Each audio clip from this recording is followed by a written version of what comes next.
Hello viewers, আমাদের ইফতার শেষ আর এখন আমরা কিছু কন্টেন্ট ক্রিয়েটরদের সাথে কথা বলবো, তাদেরকে কিছু প্রশ্ন করব এবং তাদের জনপ্রিয়তা সম্পর্কে কিছু জানবো।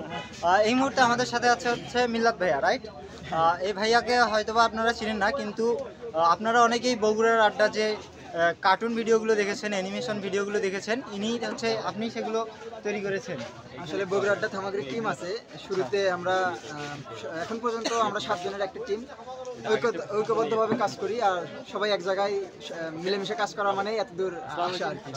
আমি যখন বগুড়ার আড্ডাগুলো দেখতাম তখন ওই যে একটা গানের মতো ছিল যে আমি বগুড়ার সোল, কি যেন আমার মনে পড়ছে না এখন, ডাইরেক্ট একটু বলবেন যে আমি বগুড়ার সোল, কি যেন আমার মনে করতে পারছে না। হ্যাঁ, যে রাইট, পুঁটি মাছ মারতে যা মারিয়ানি হলো বল, একটু ডায়লগটা যদি একটু আপনাদের ভাষা আপনার মতো করে বলতেন। আমরা বগুড়ার সোল পুঁটি মাছ মারতে যা মারিয়ানি হলো।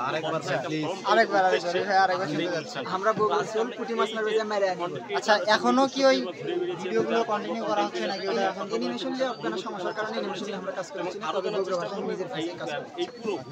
তার মানে অ্যানিমেশন ওই ভিডিওগুলো কিন্তু অনেক জনপ্রিয় ছিল, আর ওগুলো কিন্তু আমি পার্সোনালি অনেক মজার সাথে দেখতাম। তো ওগুলো কি আমরা আরো দেখতে পারবো ভবিষ্যতে কখনো? ফিউচারে দেখতে পারবেন কিনা সেটা আমি বলতে পারবো না, খুব সম্ভাবনা খুবই কম। যদি ভিডিওগুলো মিস করে থাকেন পেজের মধ্যে গেলে অল ভিডিওগুলো দেখতে পারবেন। এবং আপনাদেরকে বলে রাখি, আমরা গত 2 বছরে প্রায় 16 থেকে 20,000 ভিডিও তৈরি করছি এই বগুড়ার আড্ডাতে, অতিরিক্ত ভিডিও তৈরি করছি আমরা। তো এখন কিছু সমস্যার কারণে আমরা এই ভিডিওগুলো দিতে পারতেছি না, আর আসলে মানুষ বোরিং হয়ে যায়। এক অ্যানিমেশন আসলে কতদিনই দেখবে। আমরা বোরিং হইনি ভাই, আমি বিশেষ করে বলতে চাচ্ছি যে ভিডিওটা অবশ্যই আমার ফ্রেন্ডরা দেখবে। আমার রিয়াদ নামে একটা ফ্রেন্ড আছে, তো ও ফার্স্ট টাইম এই ভিডিওগুলো আমাদের সামনে নিয়ে আসে যে এগুলো ফানি ভিডিও হয়, এই ভিডিওগুলো দেখ অনেক ভালো লাগবে। তো ওকে বলতে চাই যে এই সে ভাইয়া যারা সেই ভিডিওগুলো তৈরি করতো।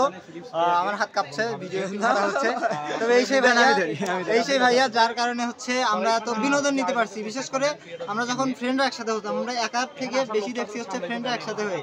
তো এখানে যে ডায়লগগুলো ছিল, এখানে যে কমেডিগুলো ছিল, এগুলো আসলে খুব ভালো লাগতো। আর তারপরে বিশেষ করে কিছু ক্যারেক্টারের সাথে মিলে যেত, যে বিড়ি নিতে যাচ্ছে দোকানে, বাকি বাপের নামে নিয়ে হচ্ছে কয়ে যে খুব দেখি ভাই কম্পিউটার দোকান আছে আমার মামার, আমি নিজে যা দেখি মানে বাপের নামে সিগারেট নিয়ে নিজে খায়, পরে কয়ে যে বাপের বিল দিবে যায় ধরা যায়। তো ওই রকমগুলো আমাদের কিছু ফ্রেন্ড সার্কেলের মধ্যে ক্যারেক্টারের সাথে মিলে যায়। সেই দিক থেকে বলতে চাই যে এই সে ভাইয়া যিনি তোদের ক্যারেক্টারগুলো অ্যানিমেশনের মাধ্যমে তৈরি করেছে। তো এই সে ভাইয়া, আশা করছি যে তাকে হয়তো বা কখনো দেখেনি এরা আমার অডিয়েন্সরা। তো আশা করছি এরপর থেকে যদি কখনো ভাইয়ের সাথে দেখা হয় অবশ্যই ভাইয়াকে চিনবে তারা। তো কথা হচ্ছে আবার একটু পর।